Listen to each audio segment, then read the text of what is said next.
I'm Wambui Muturi in Nairobi, and I welcome our viewers in Kenya and around the world. This program takes a global and exclusive look at evocative issues affecting the public attitudes in business and technology. But first, let's take a look at the major stories from around the world. The last male northern white rhino, Sudan, has died at the age of 45. Sudan, who has been ailing for the past 1 year, was euthanized after his health deteriorating drastically.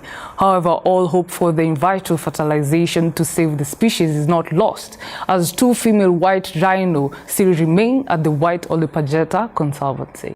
Madagascar was battered by tropical storm with strong winds. At least 17 people died when the storm hit the eastern Madagascar. More than 6,000 people were displaced by a storm called Eliakim. The storm first made a landfall on the Mosowala Peninsula. The storm is expected to move back in the Indian Ocean.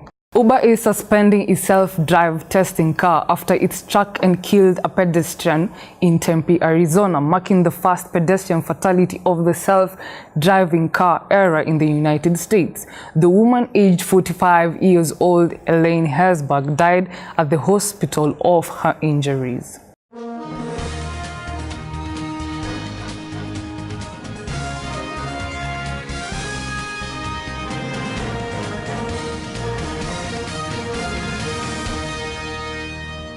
In this episode, I'm going to talk about one of the major stories of interest, which is the driverless cars. This story is significant in the Kenyan setting because I believe most citizens here use public transport or personal vehicles for traveling wherever they're going. But now, as a Kenya, as a country, are we ready for such technology? Now, looking at social media, at Twitter handle Mbethi says, too soon driverless cars have just recorded a fatality. Now, is Kenya an experiment? Jerry says, how will self-drive testing cars communicate with human drivers, pedestrians or cyclists? Now, being joined by Derek Rees Munene, let us hear what he has for us for the correspondent feature. Now, Munene. Thank you, Amboy. I am stationed here on Gong Road, whereby the topic conversation of today is driverless cars. Is Kenya ready for such a market as driverless cars? As you can see here on the road, we have private cars, we have public means of transportation, some are taxis. So is the Kenyan market really ready to have driverless cars on their roads? For this correspondent feature, we are going to show you 2 individuals and their opinions on these self-driving cars and if they're ready for the Kenyan market. Hello, my name is Sheba Mukua and I am a student at Daystar University, and I'm also a marketing researcher for the company that exports and imports cars. And from what we do is that we look at the mileage of the car, we look at the type of car, is it automatic, is it manual, and depending on the customer's needs, we sell it to them. And for me, I know a little bit about cars. Personally, I drive, and the idea of driverless cars does not really resonate with me because cars can easily be hacked. In order for these cars to be driverless, it means someone else or a system is actually controlling these cars. So I don't think I trust, I barely trust other humans driving me, so imagine a driverless car. So this way of, they have the benefits and the disadvantages, but the idea as far as the driverless cars go, I don't think we are ready as Kenya because we barely even have electronic cars. We mostly have the ones, you put in your key and turn it the ignition. So I don't think we're quite there just yet.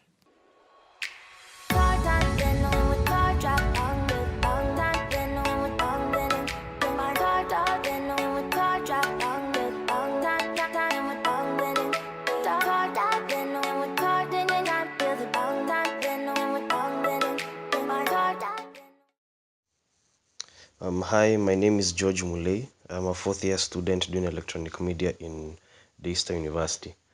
And unfortunately, the incident on the drive test car Uber in Tempe, Arizona, it wasn't planned because, accidents happen with or without a driver. It's weird how my siblings were blaming the driverless car, because we've had instances of people being killed with human drivers every day. So I think if this technology will come to Kenya today, I will be happy. I imagine being taken anywhere. Driverless cars are actually kind of cool, manze, because sometimes there is traffic and stuff, so it will be really cool if I took a rest while my car drove itself.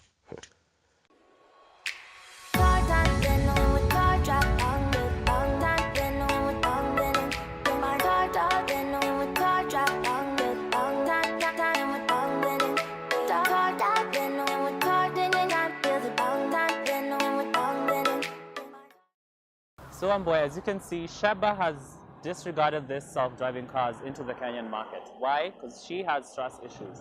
She drives herself, so then how again can you trust a software to be able to drive you to destination?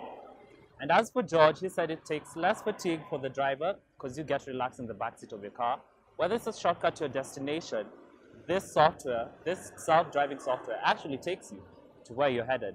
For my opinion, I think that we are ready for these self-driving cars. Why is that? Because one, it creates less fatigue for you as a driver. Just imagine being driven by a self-computerized software that is able to take you to a destination without you having to even lift a finger.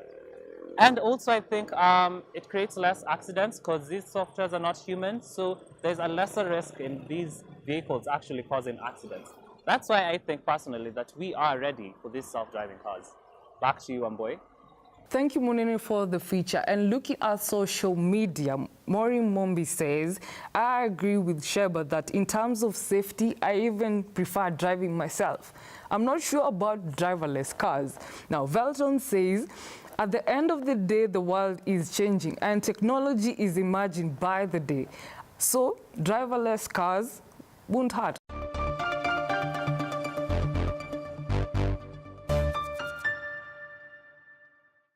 New driverless technology can be interesting, but autonomous car division on public roads is quite questioning despite the fatality that happened in Arizona now. Being joined by a mechanic, David Githiomi from DT Dobby, Kenya, let's hear what he has for us concerning the driverless cars. Now, David, what do you think about jobs when it comes to driverless cars? Thank you, Mboy, for having me. The question about self-driving, do they create job scarcity? I feel that as a mechanic, feel that jobs will always be there. Like for me, even if that car was to come to Kenya, it would be more of like, the job will still be there because at the end of the day, it needs someone to fix it, someone to work on it. Maybe the software part of it, it will employ IT guys because they need to update the softwares and stuff like that. I feel the people who are going to lose their jobs are the guys who are driving the Ubers right now because you know a lot of guys in Kenya, as you speak, are driving Ubers, are not self-driven. But if you bring those automated cars, it will be more of like, those guys go home and start doing something else. And now the machines drive us around, as you'd like to call them. So, yeah. Now, being joined by a mechanic, Christine, an engineer, what do you think about now when it comes to jobs? As is, we are removing one thing, we are replacing one thing with another. And now in this case, we are replacing the drivers with the robots, for lack of a better word, robots. So of course the drivers will be affected, but as a mechanic, for me, my work still remains. I will still get to fix the cars. And also we get to have that balance. This is now a software taking over. Now there is a more job increase in the IT department and for the IT people. So yes, there will be, one party will be losing, another party will be gaining. So it's just finding that balance. Now, David, now, in terms of safety, how safe is a self-driving car compared to a human then?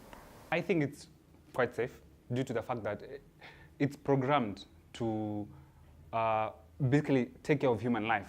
Yeah, like a better word is to program to take care, be careful, see the errors that humans are saying, and not forgetting machines are meant to be faster than us in terms of reaction.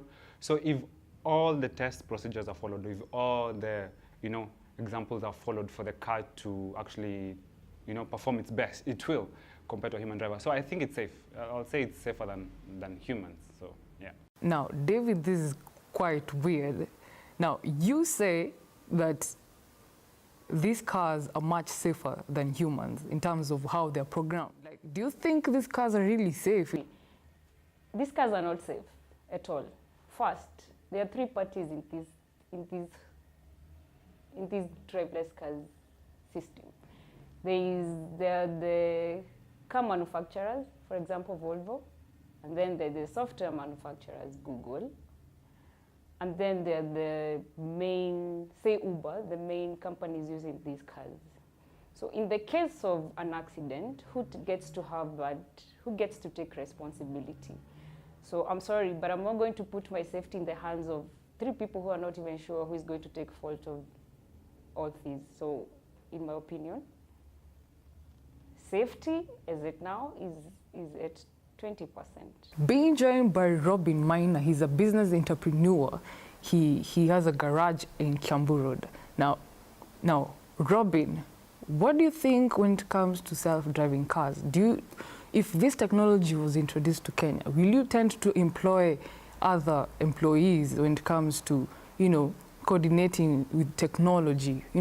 When you're making these cars, you need something, when it comes to softwares. And what's your take? What's your take when it comes to self-drive test cars in your business? For me, I think it will be something positive. The only thing will be I'll have to retrain my staff, me included, because now that is a different game ball. The mechanical bit about a car, the mechanical bit is all the same, because the cars still have tires, still have steering racks and all that. I think the only people who really need training are now the electricians now, the guys who now have to be involved in driving of the cars, how to integrate it with satellite malfunctions, and such cars that actually use a satellite and all that are actually prone to hacking. So those guys, I think, are the guys who will need a lot of training.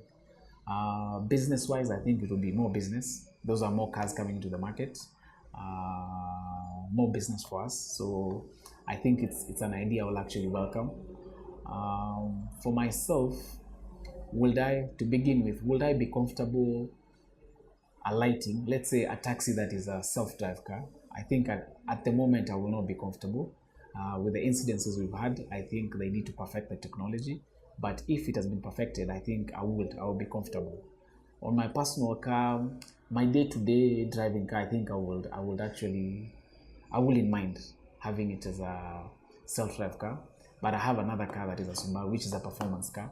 I don't think I'll make it a self-drive car, because the whole aim of having a performance car is actually driving it yourself. So no, for the performance car, no. Now, thank you, Robin, Christine, and David. But looking at social media now, Mbithi says safety is really the most important thing for every passenger. So driverless cars are good, but not very perfect. Now, Sonny Dirango says driverless cars are the best, but this technology, if it came to Kenya, a lot has to be advanced. Presently, technology is emerging by the day. Driverless cars are part of it despite its setbacks from the trial test. We cannot keep out of sight from such technology. So if this kind of technology came to Kenya today, one thing I'd ensure myself, it has to have a human driver for safety, in terms because this kind of cars might have faulty, but all in all, I'd prefer a self-driving car, like, driving me into work, home, when I'm tired from school, or wherever. In that note, thank you for watching. Like, subscribe, comment, and stay tuned to BMT channel on the next episode.